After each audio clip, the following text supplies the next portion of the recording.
painting your cute little face off. Thank you. I think it's time for a little fall makeover. I'm trying tape-ins. First thing we gotta do is do our roots and change because I do not want to ruin my cutie little workout set.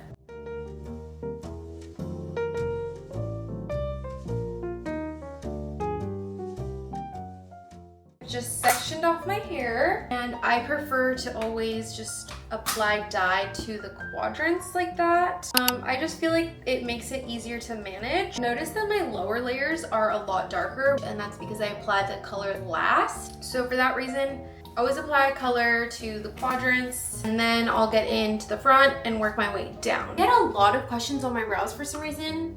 I just use the hair dye. Like whatever's left over, pop that beach on there and let it do its thing while the rest of my hair is developing. You could leave this on for 15 minutes or whatever, but I like a red brow. Okay, I usually let this sit for around 45 minutes to an hour. And because my roots were oily, I'm gonna go ahead and air on the side of an hour just because the oil does act as a barrier sometimes, and so it can lift a little bit softer and act like, did I already say that it acts as a barrier? I look so fabulous so far, and I'm about to hop in the shower and explain what I'm gonna do in the shower. First things first, I'm just gonna wash out this hair dye with some shampoo. I love products like Monday Hair Care or more affordable shampoos. I feel like they get the job done. I'm gonna use this is a moisture shampoo just to get the hair dye out of my hair. Then I'm gonna go in with my detox shampoo because you want your head squeaky and clean. This shampoo smells so good and it feels so refreshing on my scalp, like minty, fresh, cool. This is perfectly made for semi-permanent hair solutions, so weaves, sew-ins, extensions, eye tips, anything like that. This is gonna be your best friend. So in this case, I would say definitely invest. I do love their moisture shampoo and conditioner. It's great. If you're gonna spend money on Sacred, I would say go with the masks, the oils, the styling products, the leave-in conditioners, all of that, if you're tight on money. If you're not, ball out, buy the fucking shampoo and conditioner. It's phenomenal. Then in the shower, I'm gonna use, as you can see, I've already put in my semi-permanent hair color into this mask. And I just leave this in the shower, and anytime I need to brush my hair color, I'll pop this in. But I use an Arctic Fox, my permanent hair color that you do have to go to my Amazon storefront to see what color it is. I'm gonna put this in to deposit semi-permanent hair color into my ends. I'm gonna section my hair, and I work it up until the root. Don't want to touch the root with this. So let that sit for the rest of my shower, at least 15 minutes. And my hair extensions are here. Now, while my hair air dry, I can dye my extensions. I got 2 packs of 24, 2 packs of 20. First impression. Oh my god. Okay. Obviously, she's very soft. The 24 inches crazy. They feel really good. They almost feel fake. That's how soft it is. Now my next concern is trying to dye them. Okay, so they're not like super thick all the way down. Just cut off all this scraggly stuff because that's kind of really thin.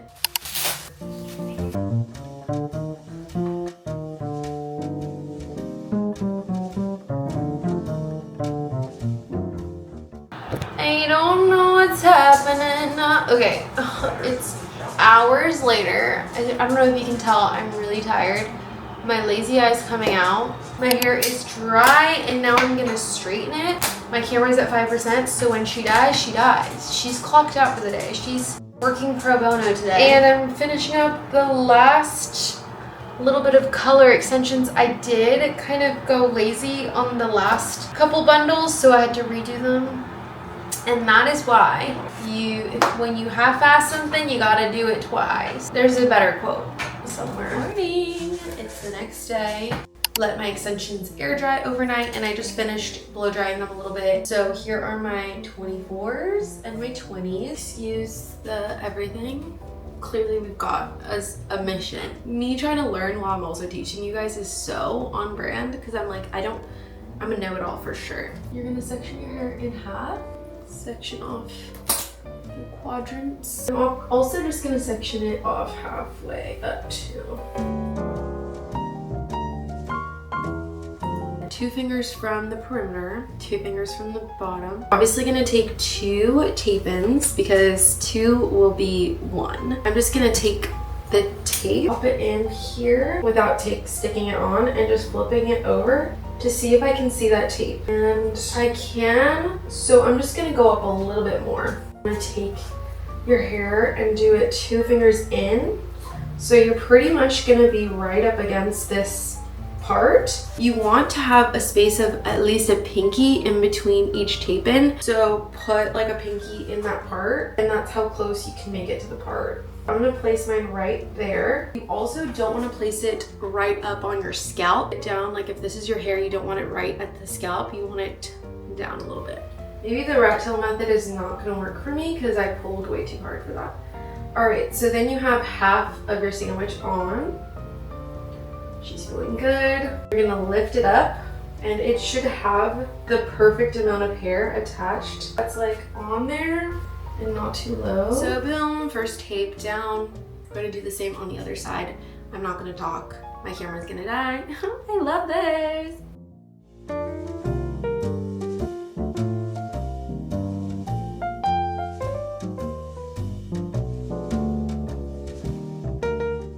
This one, because the bottom ones were like closer to the center, we're gonna spread these further out as close as we can get to that 2 finger space perimeter, and it's gonna leave a hole in the middle.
So since the center, you see there's like a wide hole, but technically it is brick laid with the other hair extensions right down here. So there shouldn't be too much of a hole, because basically you want to leave the middle clear, because at least for me, like when I'm getting ready for like a picture or something, I pull my hair from the middle like this. And so you don't want any tapes here showing. Next row we'll cover up that middle. And moving forward, we're just gonna brick lay. So wherever underneath we had 2, we're gonna then place 1 in between, and it's gonna offset and fill all those holes so that you don't have any like really obvious places where you're not, you know, a mermaid. But I'm just gonna keep going until the camera dies. And with this section, this next section, at least for me, that's when I'm gonna start angling it up to kind of like caress my ear, like go over my ear, because this section will take 2 and I'm gonna have to steer clear of this ear. Then we'll connect that with the front pieces later. So I've gone ahead and done up until this point of my hair with the 24s, and honestly, I'm so surprised with just 2 packs of hair. That's 100 grams of hair. For this area, we're gonna go with the angle of our ear and our hairline. It's gonna connect it to this extension that we did at an angle back here to connect it to the straight part. If that's making sense, I'll throw in a diagram in case it doesn't, because I know I talk a lot and then sometimes I don't. It's hard to understand. You wanna go, I would even say 3 fingers back, as far back as you can go. A lot of this is just making sure that your sections are clean so that you're grabbing onto even amount of weight, because if you have a scraggly section and you tape it on, then some pieces of hair are gonna be bearing a lot more weight than others, and it's gonna cause breakage. Pressing it in to grab as much hair as I need, then lifting it up. Okay, maybe I didn't go back far enough. I don't know, man. This is my first time. If I have a couple tape-ins showing, I don't care. Then you're gonna pick off any hairs that didn't stick to the tape. And for me, the hardest part of this whole thing has been matching the edges. So the extension, we're gonna go above that one.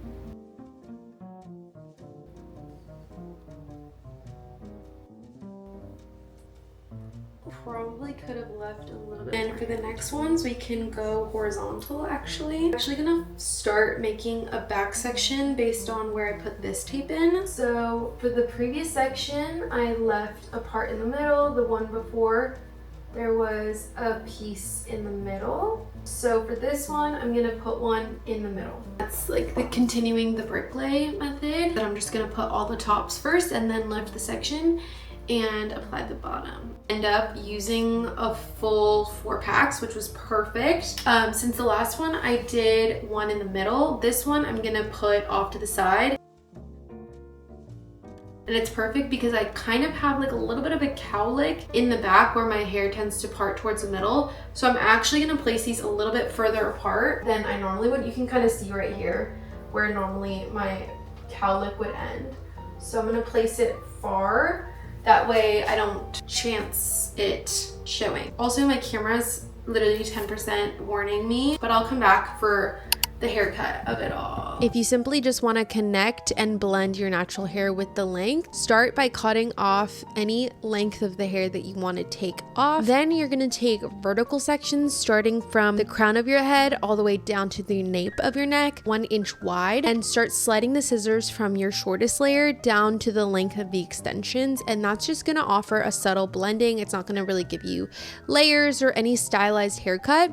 Trying to kind of live with the hair and see like what I need. I really want like a butterfly style cut. Obviously one side is shorter because I've been cutting, but I was like, wait, I gotta show the girls how I'm doing this. So I took the layers that are left out of the top and I kind of started doing the butterfly technique, which you part your hair, you bring it forward and you cut. I'm also, while I'm doing that, I'm cutting like, I'm getting up here and I'm sliding down and cutting some of the weight out of the hair, which obviously when I take the extensions out, my hair is gonna look thinner. So that's not from the tape-ins or anything, that's just me trying to make it, you know, blend in a little bit better. It looks very, and especially with the way I styled my hair too, it's like very obvious that I have like shorter layers on top and then the length. But actually another thing that I noticed is that it's just very, very thin for my amount of hair. I created like a pretty short layer, so now I need to cut the rest of the hair to match up more in line with that. So tape-ins is you can't really over direct too much, you have to bring it downwards, but we're gonna try our best. So this is like my shortest layer up here. I'm just gonna pull it and just start sliding back and forth to try to bring in a little bit of layering here.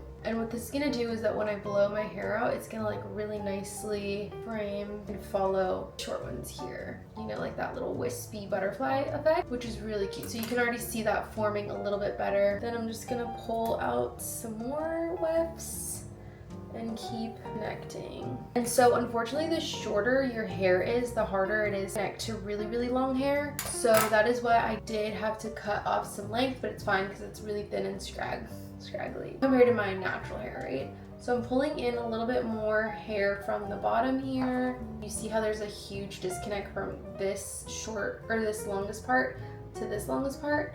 So we just have to keep going at it. I'm gonna start at that point and boom, now you have a little bit better of a cascade. You have the fronts kind of tapered. Now we have to match this to the length, which is a little easier to do. Again, like I said, once you have a little bit shorter length. So from this point, I'm actually gonna pull the scissors in to the length. Instead of cutting like a straight line, I'm using that same like shearing method, but to cut across instead of down. Does that make sense? Okay, boom. Like she's still long, it's just not as stark of a scraggly situation. So you see how now it's like not as much of a mushroom situation, just a little bit. So if I feel like there's still a little bulk, like right here, it's kind of sticking out. See? I'm gonna pick up that hair, take my scissors and get high up in here and slide down. And literally it's not that much hair that I'm cutting out, but it should help kind of soften that a little bit. I feel like that really helped a lot. And do you see the difference between both sides? That's kind of crazy. I think I'm pretty happy with that blend. Now I'm gonna do the same thing to this side.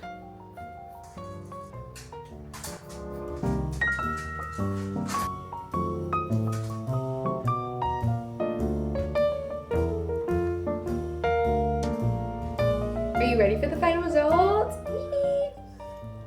Here she is in all her long, beautiful, full glory. So I curled them and put them in rollers since the last clip. I also did just cut a little bit more into my hair and try to blend the sectioning using the first haircut method. And I feel like they look really good and blended. I love these shorter layers. I love how bouncy and full it feels. I did not, however, intentionally thin out my own lower layers because my intention with extensions is to grow out my natural hair and then eventually not need extensions. So that's why it may not be as well blended as maybe this is like the best that it could blend without shearing my hair out too much. Final thoughts, it is very easy to do at home. You are very capable of doing it, just need to be very clean with your sectioning. And take your time. Don't let my quick cuts fool you. The whole head took 3 hours for something that normally takes like an hour and a half. But it was my first time and I was figuring it out. But overall, I'm obsessed. I think the hair quality is really good. It's really soft, it doesn't tangle. It took the color very well. Yeah, I love the actual hair. My one critique is that it is very thin at the ends. I got 24 inches and I don't think I got 24 inches. I probably got like 22 with some scraggles. I did end up having to cut some length, but I think it's fine. It looks a little bit more natural. However, next time I'm definitely going to invest in higher quality extensions. For being like my first set of hair extensions, I'm glad I went with this. That way I could kind of play with my hair cutting technique, my coloring, all that, my placement, and I didn't really invest too much money. So if I fucked it up, if I didn't like the routine of having to wash and blow dry and put up hair extensions, then I didn't lose out on too much. Now that I know that I'm obsessed, I feel comfortable in investing in higher quality extensions and cutting into those and coloring them now that I feel like I know my way around my head, you know? And I would suggest the same thing. I don't think that these hair extensions are like the best extensions ever. I think if this is your first time doing your own tape-ins, definitely go for a more affordable yet good quality hair extensions like the one I will be linking. But I wouldn't necessarily stick to these for my next set. Yeah, but other than that, honestly, they look great, they feel great. Thank you guys so much for watching. If you have any questions, please let me know so that I can address it in the move up video. I think I'll wait until I get a new set of extensions, that way I can do a review on that set. And I'll also show you the takedown process and the reinstalling of it all. Don't forget to subscribe if you want to see more DIY stuff. Check out my Instagram and my YouTube because obviously I post more over there. I post daily. If you like me, go check it out. Okay, thank you guys for hanging out. Love you. Bye.